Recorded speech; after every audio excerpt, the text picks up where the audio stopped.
tunga-tunga nga ninyo dyan? Hindi ba makikakain? Halika na! Ano ba, lalamig yung pagkain eh. Nagugutom na ako. Kumain na tayo. Paano akong gaganahan, Lani? Ni hindi ko alam kung pinapakain nila si Lilet doon.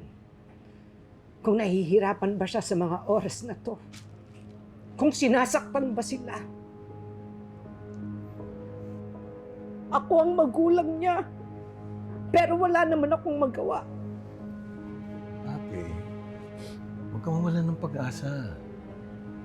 Makakaisip din tayo ng paraan kung paano natin maililigtas si Lilet. Mom, saan lupalop naman natin hahagilapin yung 2 milyon? 50 mil nga wala tayo eh. Oo, Lani. Walang-wala tayo. Pero hindi ako basta susuko.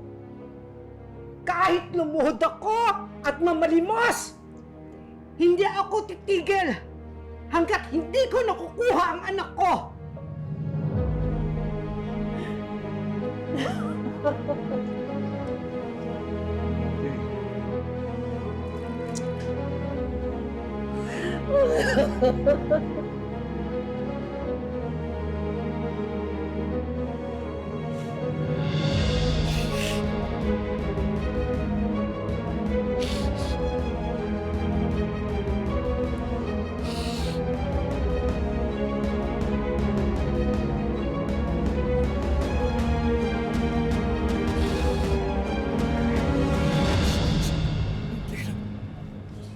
Sige. Brad, ikaw muna bahala dito ha.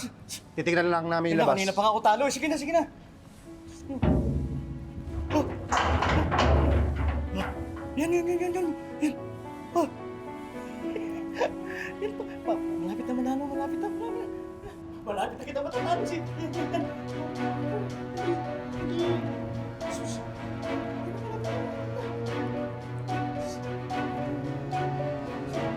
Attorney, baka mahuli po kayo.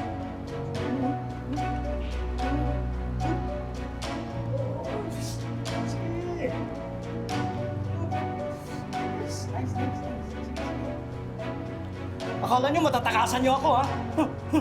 Sige!